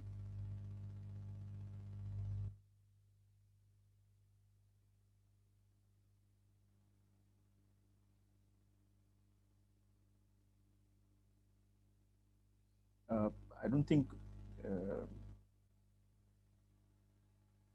yeah, I don't think anybody has something else to add. I would request if the speakers have some more point to add, if anybody wants to add. So Giz, Raju Bise, and Gautam Da, if you want to add anything, then you have a couple of minutes to add from your presentation based on even what others have said and as a reflection. Raju Bhai, would you like to go first? Or Giz, if you are leaving, then you could also go first. नहीं, मुझे महत्व का मुद्दा ये जो लगता है, क्योंकि अर्बन एग्रीकल्चर्स को, मतलब शहरी किसानी को लेके सबसे महत्वपूर्ण मुद्दा है कि कहाँ से शुरू करें. ये जो टेरेस गार्डनिंग वाला जो है, वहां से बाहर निकलकर हमको अर्बन फार्मिंग का मूवमेंट खड़ा करना पड़ेगा, और उसके साथ ओपन स्पेस से लेके जो भी जो एनवायरमेंटल जो एक्टिविस्ट है, वो सभी लोगों को कैसे जोड़ सकते हैं. और सबसे मतलब आसान जो है वो जो पेरीफेरी पे जो खेती होती है, वो खेती को खेती करने वाले लोगों के साथ हमको जुड़कर अगर हम ये मूवमेंट को हर शहर में इनिशिएट करते हैं, तो ये मूवमेंट बढ़ने का स्कोप ज़्यादा है। और बाद में इसे मैं स्ट्रेटेजिक वे से बात कर रहा हूँ कि इसको कैसे हर शहर में बढ़ावा दिया जा सकता है, विकसित किया जा सकता है। वो तो उनकी संख्या भी बड़े पैमाने पे है। तो और मतलब जब मैं सोचता हूँ कि स्ट्रेटेजिकली इसको हर शहर में कैसे बढ़ाए, तो पेरीफेरी पे ही मुझे वो स्कोप ज्यादा दिखता है कि जहाँ के किसानों को ऑर्गेनाइज करके ये मूवमेंट की शुरुआत हो सकती है, और बाकी जो सेगमेंट है फिर उसमें इन्वॉल्व मतलब जोड़ के उसको विकसित किया जा सकता है। वो एक है। और दूसरा है कि अर्बन प्लानिंग, ओपन स्पेसेस और एग्रीकल्चर का स्कोप को लेके भी स्टडी होने की जरूरत है। प्लानिंग स्टैंडर्ड्स क्या होने चाहिए, क्या क्या पॉलिसीज है अलग अलग शहरों में, उसमें कितना स्कोप है। तो बेसिकली ये नॉलेज क्रिएशन वाला जो पूरा मुद्दा है, उसको भी एजेंडा पर लेने की आवश्यकता है कि जब तक हम इस तरह का एक नॉलेज क्रिएट नहीं करेंगे, तो वो जो विजन जो डेवलप करना है शहरों के अंदर अर्बन फार्मिंग को लेके, तो उसको एक बूस्ट जो है वो ये माध्यम से हो सकता है कि स्कोप क्या है और क्या होने चाहिए, प्लानिंग स्टैंडर्ड क्या होने चाहिए। और तीसरा जो है कि शहरों के अंदर जो पूरा एनवायरनमेंट का जो पूरा मुद्दा है, तो एक सपोर्टिव इंफ्रास्ट्रक्चर शहरों में कैसे डेवलप हो सकता है। ये जो एनवायरनमेंट के कॉन्टेक्स्ट में जो अपॉर्चुनिटीज है, मैं इसको चैलेंज भी है बट अपॉर्चुनिटीज भी है, तो उसको कैसे हम ये पूरे अर्बन फार्मिंग के मूवमेंट के सेगमेंट का एक हिस्सा बनाकर डेवलप कर सकते हैं, जिसके माध्यम से ये शहरों के अंदर शहरी खेती के लिए वातावरण तैयार करना और इंफ्रास्ट्रक्चर डेवलप करना, ये हो सकता है। और चौथा जो है, मार्केट तो बहुत है शहरों में मतलब अगर आप एक हेल्थ के पर्सपेक्टिव से बोलो या फिर गुड न्यूट्रिशन वाला जो फूड है उसको कॉन्टेक्स्ट में बोलो, तो शहरों में मार्केट की कमी नहीं है। वो एक सबसे बड़ा प्लस पॉइंट है। तो ये मार्केट को भी कैसे हम अपने साथ जोड़ सकते हैं। जो भी यहाँ का प्रोडक्शन होगा वो पहले तो खुद को यूज करने के लिए हो सकता है, लेकिन जो सरप्लस है, क्योंकि फेरी फेरी में जो खेती होती है तो वो तो एक इकोनॉमिकल वायबल है, इसलिए वो लोग खेती करते हैं। जैसे जैसे जमीन उनकी कम हो जाती है वैसे वैसे वो उसकी वायबिलिटी कम हो जाती है। जो जो रिसोर्सेस है वो रिसोर्सेस की कमतरता हो जाती है, मतलब वाटर रिसोर्सेस की कमतरता हो जाती है। तो मुझे लगता है कि उसको कैसे हम बचा सकते हैं एक मूवमेंट के माध्यम से, उसके ऊपर हमको सोचना चाहिए। थोड़ा स्ट्रेटेजिकली क्या हो सकता है उसके बारे में मैं थोड़ा सोच रहा हूँ। आई थिंक उसमें मैं ये ऐड करना चाहूँगा। आई थिंक कि जो स्कूल्स है, शिक्षा, awareness, I think that's a big way to start with also, apart from whatever you said. क्योंकि स्कूल्स में खेती के बारे में पढ़ाई तो होती है लेकिन प्रैक्टिकल नहीं है, और स्कूलों के पास बहुत जगहों पर ज़मीनें हैं खेल कूद के लिए, गार्डनिंग और बहुत सारी चीज़ें होती हैं। उसके उदाहरण के तौर पे देश में काफ़ी जगहों पे, जैसे नॉर्थ ईस्ट के नागालैंड और कुछ जगहों पे है जहाँ इंटीरियर में, जहाँ पे सब्जियां नहीं मिलती, और ये मिड डे मील स्कीम के चलते उन्होंने अपने आसपास के इर्द गिर्द की ज़मीन पे खेती शुरू किया है, जहाँ बच्चों का भी एक जुड़ाव है, लर्निंग है। और जो गीज के प्रेजेंटेशन में भी आया था कि लोग जुड़े ही नहीं हैं, मतलब इवन जो फेस्टिवल्स की जो मीनिंग है ये नेचर से है, लेकिन you don't know how to the seeds or even what we eat, what we consume, so you don't know. So I think the schools can also be a big way in promoting this, because then it can become a movement, because I think that's where the influencing the young minds and propagating about some of these benefits and issues can also be one of the things, public awareness. Liz, would you like to add something from what has just been said?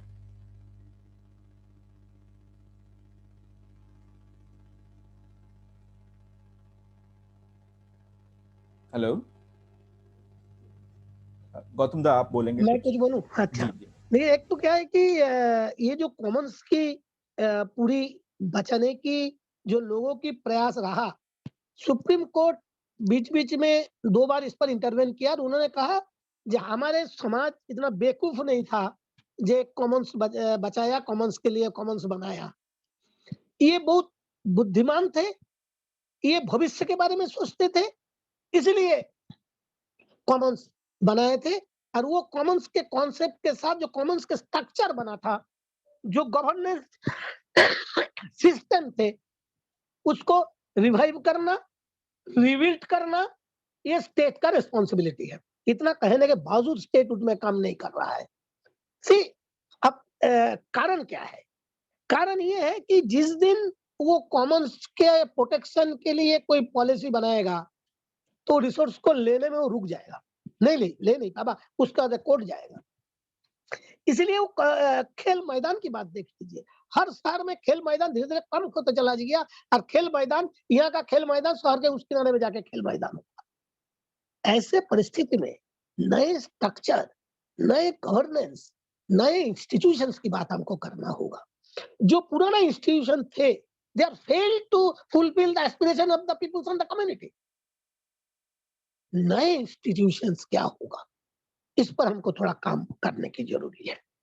उसी तरह से काम करने की जरूरी जो है, ये जो डाइवर्सिटी को, अगर प्लुरलिटी को बचाए रखना है, अगर प्लुरलिटी को बचाए रखना है, तो कॉमन्स को हमको बचाए रखना होगा। कॉमन्स अपने लिए बनाना होगा, कॉमन्स दूसरे के लिए थी। इन पूरी लड़ाई को टोटलिटी में देखने की जरूरी है। इसलिए मैं फिर एक बार जहां पर आप ये संभावनाएं हैं, कोरोना काल में टेरेस फार्मिंग की बड़ा चीज बढ़ा, लेकिन वो ठीक है, वो मिडिल क्लास है, मिडिल क्लास लोगों की है, वो भी एक संभावना है, कुछ प्रोड्यूस कर रहा है, कुछ क्रिएट कर रहा है, क्रिएशन की भी एक आनंद हो रहा है। लेकिन वहां पर अगर हम अटक गए, तो हम जस्टिस सेक्टर का अटक गए।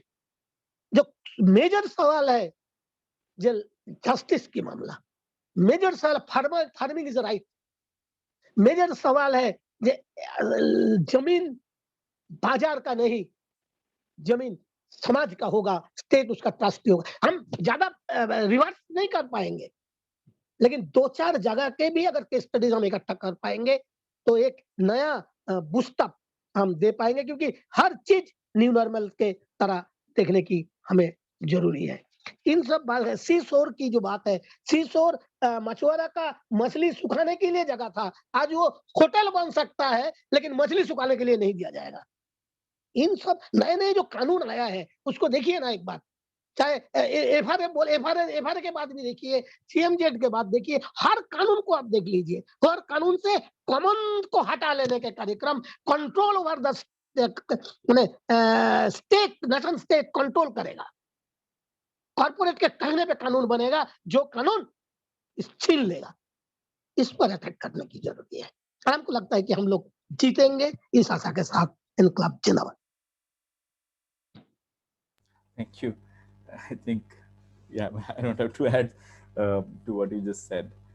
Thank you. And I think if nobody else seems to have any other question, so what I'll do is I'll hand over now to Rajendra Bhai. This is because this is the last session of the Farming the City conference. So Rajendra Bhai, on behalf of all the organizers, would like to say some things. Rajendra Bhai. धन्यवाद मद्रेश।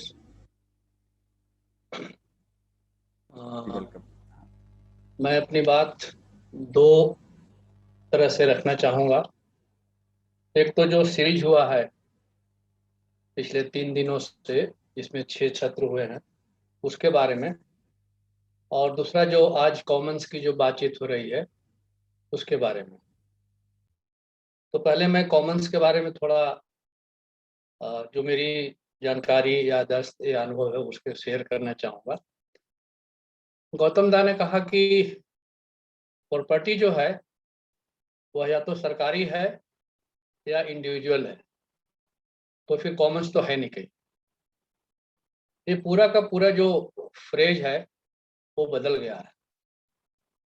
पुराने ग्रामीण इलाके में या पुराने शहरी इलाकों में भी जो मेरी याददाश्त है कि इंडिविजुअल भी लोग कॉमन्स बनाते थे।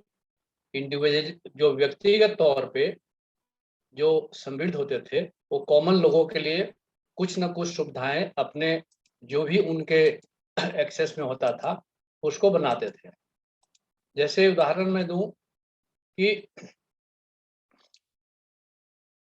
गांव में जो शादियां होती थी तो कुछ किराए पे नहीं मिलता था, या तो गांव की पंचायत ऐसे इंतजाम करते थे या किसी समृद्ध व्यक्ति अपने के यहाँ 2-4 डोली बना के रखते थे और लोग जाके कहते थे कि मेरी बेटी या बेटा का शादी होने वाला है तो मुझे डोली चाहिए, और वो फ्री ऑफ कॉस्ट कम्युनिटी के लिए उपलब्ध रहता था। उसी तरह से बारिश के पहले पूरे गांव में जो घरों की रिपेयरिंग होते थे तो सबके पास तो सुविधाएं नहीं होती थी, न मिट्टी होता था क्योंकि जमीन नहीं थी, न पुआल होता था क्योंकि खेती उनकी नहीं थी, और न बांस की बल्लियां होती थी। तो जिनके पास ऐसी सुविधाएं होती थी वो लोग से मदद मिलता था और लेबर भी सामूहिक रूप से होता था। ठीक उसी तरह से छोटे शहरों में जो लोग, जब हम खेती की बात करते हैं तो खेती का मतलब सिर्फ सब्जी फल बागवानी करना नहीं है। एग्रीकल्चर एक बहुत विस्तृत लाइवलीहुड का क्रियाकलाप है जिसमें कि एक साधारण इंसान जिसके पास खेती नहीं है वो बकरी पालन करके मुर्गी पालन करता है, सुअर पालन करता है और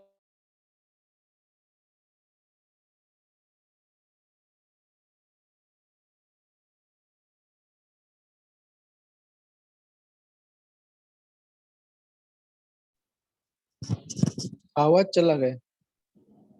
आवाज नहीं है। think 2 मिनट रुकते हैं तो शायद।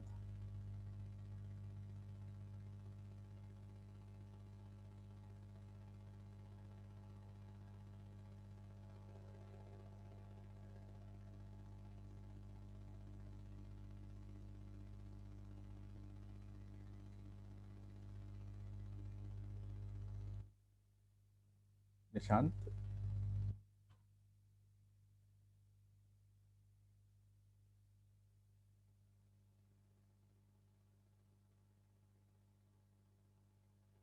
Nishant, someone will check with him, or he's trying to join, I guess.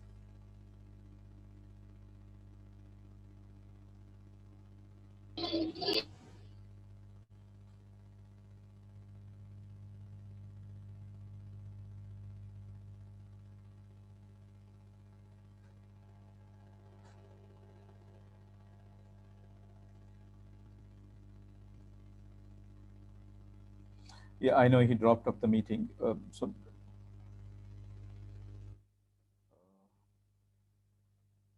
Nishant, would you like to speak on behalf of the organizers, and then you can, I think.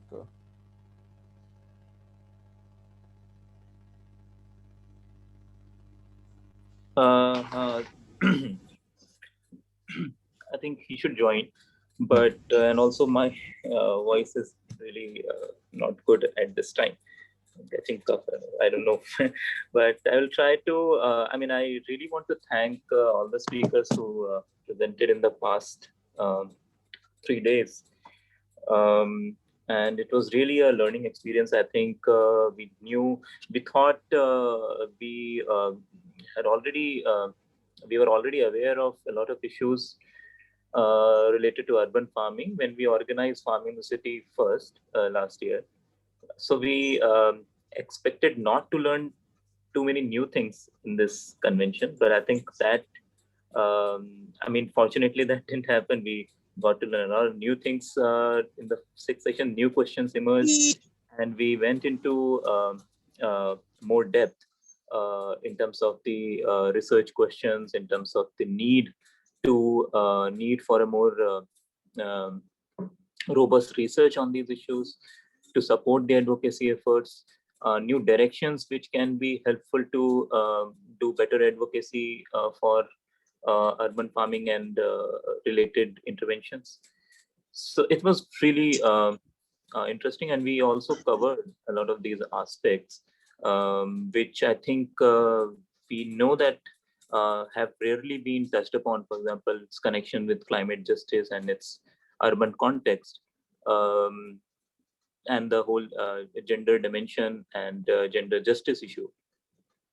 And for example, the initiatives which have happened with the collective effort of civil society, for example, what Gautamji and Gitz has shared with us today, even.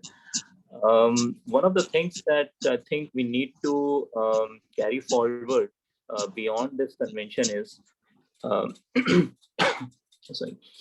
is to find ways in which we can create shared efforts, some kinds of spaces for mutual learning, to keep the dialogue going on beyond this annual this kind of event, where we get to know so intensely and so richly about a lot of efforts which are going on around the world. So I think one of those things we as PRC promised to do in the next year. I don't know what the situation is going to be like with the COVID and all the things, crazy things going on, but we will try to keep building the dialogues on these issues, and also extend the issue beyond urban farming, as we did in the last session. This session, I think we had planned in this manner to talk about urban commons, and in fact, better call it commoning the city as an agenda. Because the cities are getting privatized, as we rightfully underlined too many times in this session. So how to fight that, and how to create methods, how to bring people together for commoning the city, is something that we need to do collectively. Whoever has joined in this endeavor, in this convention, and has shared their thoughts, talked about issues, have talked their experiences, shared questions. I think they are all our allies, and we need to work together on these aspects. I think Raviji has joined, so I will just pass the mic to him, because he was, yeah, I mean, he can continue what he was saying. नहीं, वो मेरा disconnect हो गया था, तो आपने take over किया, अच्छा ही है। तो मैं ये कह रहा था कि जो कॉमन्स की जो परिभाषाएं हैं वो बदल गई है, और जो राजू भाई ने कहा कि हमें डॉक्यूमेंटेशन करना चाहिए, तो डॉक्यूमेंटेशन एक बहुत ही महत्वपूर्ण हिस्सा है।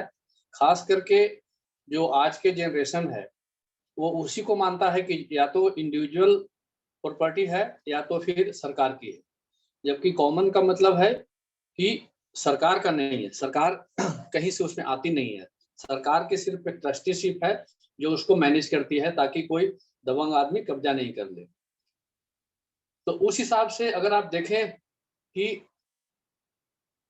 कॉमन प्रॉपर्टी को कब्जा करने के लिए जो अर्बनाइजेशंस का जो पूरा दबाव है, उसमें जो जमीन एक्वायर करने की जो पूरा प्रोसेस चलता है, उसमें कॉमन प्रॉपर्टी का कुछ भी नहीं होता है।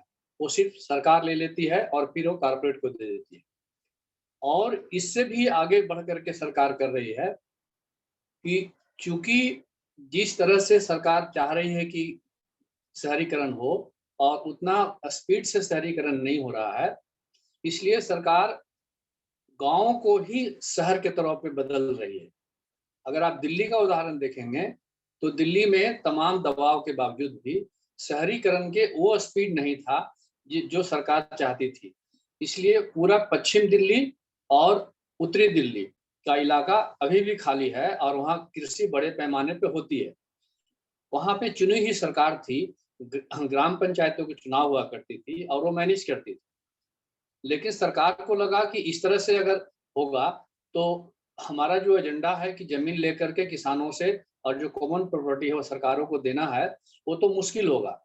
इसलिए सरकार ने एक ऑर्डिनेंस ला करके ग्राम पंचायतों को भंग कर दिया और कारपोरेशन के हवाले वो गांव को कर दिया, और उसको कह दिया कि जितने भी इलाके हैं वो गांव के हैं, लेकिन वो सब अर्बन विलेज हो गए।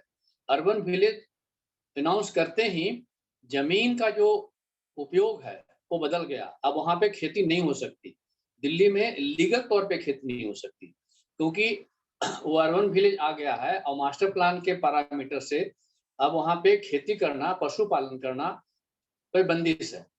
इसीलिए गांव में जो एग्रीकल्चर से मिलने वाली सुविधाएं हैं दिल्ली में, वो सुविधाएं नहीं मिलती है, और कनेक्शन अगर लेना चाहेंगे एग्रीकल्चर के लिए तो नहीं ले सकते हैं। लेकिन उसी जमीन पे अगर आपने डीडीए के अनुसार या मास्टर प्लान के अनुसार फार्म हाउस बना लिया तो आप कुछ भी कर सकते हैं। आप उसके रेसिडेंशियल एक हिस्से का इस्तेमाल करेंगे, खेती का इस्तेमाल करेंगे, वो सब लीगल हो जाएगा। तो गांव में जितनी प्रॉपर्टी होती थी या अभी भी है, उसका एक बड़ा हिस्सा उनके हित में है जो मार्जिनल कम्युनिटी के लोग हैं, जो भूमिहीन हैं, जो महिलाएं हैं, बच्चे हैं, बुजुर्ग हैं, और जो जानवर पालते हैं, बाकी खेलते हैं, ये सब के लिए है। और वो पुराने शहरों में भी ऐसा ही था। लेकिन एक जो नया किस्म का जो परिभाषाएं आ रही है, उसमें प्रॉपर्टी का जो मालिकाना हक है उसी को बदल दिया गया है कि कॉमन का मतलब है कि सरकार का है, या तो इंडिविजुअल का होगा या सरकार का होगा। इसलिए जो गवर्नेंस का जो इशू है वो बहुत ही इम्पोर्टेंट है, और जब तक गवर्नेंस में लोगों की भागीदारी, डिसेंट्रलाइजेशन ऑफ पावर, ये सब नहीं होगा तो हम चाहे जितनी भी शहर के बेहतरी की बात करें वो करना मुश्किल होगा। क्योंकि लोकतंत्र में चाहे जितनी भी कमियां हैं, उसमें कमियों के बावजूद भी एक ताकत देता है तय करने के लिए, क्योंकि हर 5 साल पे 6 साल पे चुनाव में जाना पड़ता है राजनीतिक लोगों के लिए, और चुनाव पे जाने के लिए कुछ न कुछ उनके वादे करने पड़ते हैं और उस पर अमल भी करना पड़ता है। उससे निकलने के लिए जो नया हथियार अपनाया गया, जो बहुत पहले से ही हथियार गया है, कि चुनी हुई सरकार अलग काम करते रहे, लेकिन प्रॉपर्टी की देखरेख, प्रॉपर्टी का लैंड एक्वायर करना, ये सब जो है अथॉरिटी करेगा। और हर एक शहर में अथॉरिटी बना दी गई। दिल्ली उसका सबसे रोल मॉडल है, दिल्ली डेवलपमेंट अथॉरिटी, कि दिल्ली की जो जमीनें हैं वह म्युनिसिपल कॉर्पोरेशन तय नहीं करती है, विधानसभा नहीं तय करती है, इवन की लोकसभा भी नहीं तय करती है, क्योंकि उसमें ये बात जाती नहीं, वो सब ब्यूरोक्रेट्स तय करती है। तो इस तरह के जो गवर्नेंस का जो स्ट्रक्चर है, उसमें शहर एक सेल्फ रिलायंस हो, शहर एक जिंदगी के बेहतर जीने के जगह हो। इसके लिए जरूरी है कि हम खेती की बात करें, पशुपालन की बात करें, और भी जो तरीके हो सकते हैं, ये सब की बात करते हुए हमें इसकी भी बात करनी पड़ेगी कि गवर्नेंस का स्ट्रक्चर कैसा होगा, उसमें लोगों की भागीदारी कैसे होगी। यह बहुत बड़ी बात है और इसी को देखना चाहिए। पीपुल्स रिसोर्स सेंटर जन संसाधन केंद्र पिछले कई सालों से अलग अलग बैनरों के माध्यम से जो इन सवालों को उठाने की कोशिश किया है, उसमें एक बड़ा सवाल है कि कैसे गवर्नेंस के स्ट्रक्चर को लोगों के हाथ में दिया जाए। जैसे अभी हम लोगों ने पिछले साल आयोजित किया था अर्बन फार्मिंग को लेकर के, इस साल आयोजित किया। तो जब हम अर्बन फार्मिंग की बात करने लगते हैं तो हमारी आइडेंटिटी जो है अर्बन फार्मिंग के एक्टर के तौर पे बदल जाता है। दूसरी चीजें जो है वो थोड़ा कमजोर या गौण पड़ जाती है, क्योंकि समूह की जो सीमाएं हैं, संसाधन की सीमाएं हैं, वो सब हमको एक बार में एक ही काम करने के लिए बाध्य करती है। लेकिन हम लोगों ने कुछ ऐसे रणनीति बनाई है कि जिसमें कि नई शहर की परिकल्पना, नए जो शहरियत का जो नई दिशाएं हैं वह कैसा होगा, जिसमें खेती का सवाल है, जिसमें पशुपालन का सवाल है, लोगों की आजीविका का सवाल है, कॉमन्स पे अधिकार का सवाल है। इन सब सवालों पे अध्ययन करना, उस पे नीति तैयार करना और लोगों के बीच लेके जाना। तो अर्बन एग्रीकल्चर के काम को करते हुए मोबिलिटी के सवाल जो है उसको कैसे उठाना है, मोबिलिटी और फार्मिंग से क्या रिलेशंस है, फार्मिंग और कचरा का क्या रिलेशंस है, इन सब सवालों से बहुत गहनता से हम लोग सोच रहे हैं। एक चीज जो मैं रेखांकित करना चाहूंगा कि शहर फैल रहे हैं, विस्तार हो रहे हैं, ग्रामीण इलाके उसके अंदर में आते जा रहे हैं, लाया जा रहा है, लेकिन सबसे जो अभी आक्रमण हो रहा है वो अर्बन रिवर के ऊपर हो रहा है, क्योंकि नदियां जो गुजरती है शहरों से होकर के, उसके पास नेचुरल रिसोर्सेज बहुत ही ज्यादा है, क्योंकि नदियों का जो पार्ट है, नदियों का जो दियारा का क्षेत्र है, वो बहुत लंबा चौड़ा होता है और वह शहर के अंदर में होता है। इसीलिए उस जमीन पे अब सरकार की नजर, उस जमीन पे अब कारपोरेट की नजर पड़ गई है और उसका नदियों का शहरीकरण हो रहा है। और उसका नदियों का शहरीकरण का क्या मतलब है कि नदी को पहले तो बांध दिया ऊपर और उससे नदी में पानी आना बंद हो गया। अब पानी आना कम हुआ है तो उसमें जो उसका जो पार्ट है, जो चौड़ाई है, वो सूखा रहता है। तो अब सरकार कह रही है कि इसको हम ब्यूटिफिकेशन करेंगे और ब्यूटिफिकेशन करके वो सब जमीन कारपोरेट को ले रहे हैं। और संयोग ये है कि शहर में पर्यावरणवादी को छोड़ करके जो भी कॉमन्स पे काम करने वाले हैं, जो भी लाइवलीहुड पे काम करने वाले हैं, जो लोगों के रोजगार के ऊपर काम करने वाले हैं और बेहतर शहर के इशू के ऊपर काम करने वाले हैं, वो सब इकट्ठे आकर के इन सब सवालों को नहीं देख रहे हैं। और आप देखेंगे जो सरकारी डॉक्यूमेंट्स है, जो सरकारी प्लान है, चाहे वो स्मार्ट सिटी का प्लान है, जो रिवर को पुनर्जीवित करने के जो अलग अलग आइडियाज हैं, ये सब लिखित तौर पे सरकार के पास योजनाएं बनी हुई है। अभी हम लोग एक स्टडी कर रहे हैं अलग अलग शहरों में रिवर फ्रंट को लेकर के, लेकिन उस स्टडी के दौरान हम लोगों ने देखा कि रिवर फ्रंट जो है वो तो एक छोटा सा उसका हिस्सा है। जो बड़ा हिस्सा है कि नदियों के अंदर के आसपास के जो भी रिसोर्सेज है, नेचुरल रिसोर्सेज है, उसको कैसे कब्जा करके कारपोरेट के देना है, उसका एक अभियान चल रहा है। तो हम इसको एक व्यापक दायरे में देखें, पिछले साल भी और इस साल भी बहुत सारे साथी हमारे इस कार्यक्रम में और बाकी सब दूसरे कामों में काफी मदद किए हैं, जुड़ते हैं। और हम लोग का आग्रह है कि सिर्फ हम लोग चर्चा में ना भाग लें, बल्कि चर्चा को आगे बढ़ाने के लिए कैसे एक साथ आएं, कैसे हम अलग अलग शहरों में एक बेहतर शहर की जो अवधारणा है उसको बनाने के लिए, चलाने के लिए क्या क्या चीजें हो सकती है, उसमें भी हम सहभागिता करें। इसी क्रम में मैं एक चीज और आप लोगों से शेयर करना चाहूँगा कि पूरी दुनिया में जो स्थानीय स्वशासन, नगर निगम के जो गवर्नेंस के जो सवाल है, उस पे जो आंदोलन चल रहे हैं, उसकी भी सीरीज हम लोग चला रहे हैं। और अभी एक पहला मीटिंग हुआ है और आगे हम लोग प्लानिंग कर रहे हैं कि भारत में किस तरह के प्रयोग हो रहे हैं और दुनिया के दूसरे हिस्सों में किस तरह के प्रयोग हो रहे हैं, दोनों एक साथ आए और उन प्रयोगों को हम कैसे अपने के यहाँ लागू कर सकते हैं, बहस को, और फिर रियल जमीन पे। तो मैं अपनी बात यहीं पे समाप्त करने से पहले मैं अपने सभी आयोजक साथियों को धन्यवाद करना चाहता हूं। आयोजन टीम ने बहुत ही सफलतापूर्वक इस आयोजन को सफल किया। इस बार संयोग ऐसा है जो कोरोना काल की वजह से बहुत सारे हमारे साथी जो स्पीकर भी थे या दूसरे कामों में मदद कर रहे थे, उनके घरों में या वो खुद कोरोना से इफेक्टेड हो गए हैं, इसलिए बहुत सारे साथी बीच बीच में कार्यक्रम से अलग होते गए। मैं खुद उसमें शामिल हूँ, मेरे घर में भी इसी तरह का है, तो इसलिए मैं बहुत समय नहीं दे पाया, इसका भी मुझे एक मलाल है। लेकिन सभी साथियों ने मिलकर के और वॉलंटियर्स और दूसरे लोगों ने काफ़ी मदद की और सफल आयोजन किया, इसके लिए धन्यवाद। मैं अपनी बात यहीं पे समाप्त करता हूँ। Thank you, and thank you everyone for staying and contributing, and thanks to volunteers who are still doing the translation and who have been playing role. So thanks to PRC team, TRIP, and IDS, everyone. Thanks to the speakers for today. Thank you everyone, and we'll keep in touch. Thank you. Bye-bye.